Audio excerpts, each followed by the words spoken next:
رشتہ کرانے والی آنٹی نے میری امی کو میرے لیے ایک رشتہ بتایا. میں ایک ڈاکٹر ہوں اور ہارٹ اسپیشلسٹ ہوں. امی کو میرے لیے ایک ڈاکٹر کا رشتہ ہی چاہیے تھا تاکہ زندگی آسان گزرے اور میری بیوی پڑھی لکھی ہو. پر اس آنٹی نے جس لڑکی کا رشتہ بتایا وہ ڈاکٹر تو نہیں تھی لیکن ایم فل کر رہی تھی. میں نے والدہ سے کہا کہ چلیں دیکھ آتے ہیں, شاید لڑکی اچھی ہو. والدہ کچھ خاص مطمئن نہیں تھی, بس میرے کہنے پر چل پڑی. جب ہم لڑکی کے گھر داخل ہوئے تو بڑا سکون سا محسوس ہوا مجھے. ان کا گھر بہت صاف ستھرا اور سلیقے سے سجا ہوا تھا. گھر میں پڑی ایک ایک چیز بول رہی تھی. گھر کی عورتوں کا سلیقہ پتہ چل رہا تھا. جس طرح سے رشتے والی آنٹی نے بتایا تھا کہ وہ بہت زیادہ امیر ہے.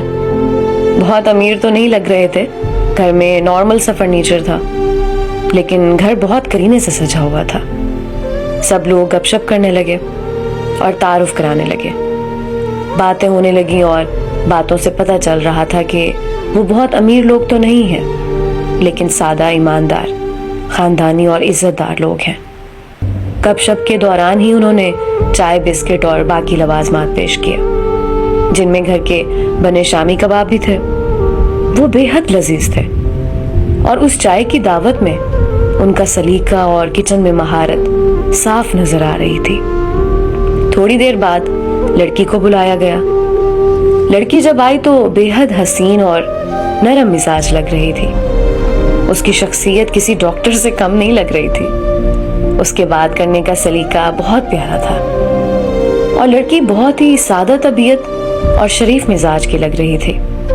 میری والدہ نے کچھ دیر بات کی لڑکی سے اور مزید کچھ گپ شپ کے بعد ہم اٹھ کھڑے ہوئے اور ان سے کہا کہ انشاءاللہ بہت جلد آپ کو بتائیں گے اور آپ ہمارے گھر بھی تشریف لائیے گا. وہاں سے واپسی پر میری والدہ بہت غصے میں تھیں کہ میں خبر لیتی ہوں اس رشتہ کروانے والی آنٹی کی. کس طرح کی یہ بے جوڑ رشتے دکھاتی ہے. میرا بیٹا ڈاکٹر اور امیر خاندان کا, اس کے لیے کیسی لڑکی دکھا رہی ہے جو نہ تو امیر ہے نہ ہی ڈاکٹر. میں نے جب یہ بات سنی والدہ کی تو مجھے بہت برا لگا. میں نے کہا یہ کیا بات ہوئی, ضروری نہیں کہ میں کسی ڈاکٹر سے ہی شادی کروں اور بہت امیر کبیر لڑکی کو اپنا ہم سفر منتخب کروں. میں نے کہا امی, شادی کے لیے جو خصوصیات کسی لڑکی میں ہونی چاہیے مجھے وہ سب نظر آئیں اس میں. وہ لوگ بہت ہی عزت دار تھے اور خاندانی لگ رہے تھے, اور سب سے بڑھ کر ان کے گھر میں سکون اور سلیقہ تھا جو کسی بھی انسان کو اپنے سسرال اور ہم سفر سے چاہیے ہوتا ہے. میں کیا کروں گا ایک ڈاکٹر سے شادی کر کے اگر اس میں یہ سب سلیقہ ہی نہیں ہوگا. امی, گھر تو عورت کے سلیقے اور ایمانداری سے چلتے ہیں نہ کہ کسی ڈگری سے. میری والدہ نے بہت بحث کی, لیکن میں نے ان کو سمجھایا کہ شادی میں نے کرنی ہے تو میری رضا بھی پوچھنی چاہیے. خیر, بہت سمجھانے کے بعد, بہت سوچ بچار کے بعد آخر میرا اس گھر میں رشتہ ہو ہی گیا اور میں بہت خوش تھا. تقریباً 6 ماہ بعد میری شادی ہو گئی اور آج تقریباً 10 سال ہو گئے ہیں میری شادی کو. ہمارے 2 بچے ہیں اور میں اپنی بیوی کے ساتھ بہت خوش ہوں.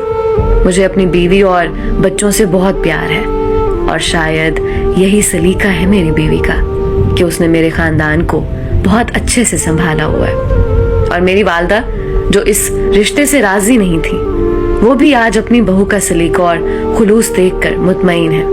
دوستو, شادی کرنے کے لیے جو خوبیاں دیکھنی چاہیے ہم وہ تو دیکھتے نہیں, اور امیری, غریبی, ڈگری, شکل و صورت ضرور دیکھتے ہیں.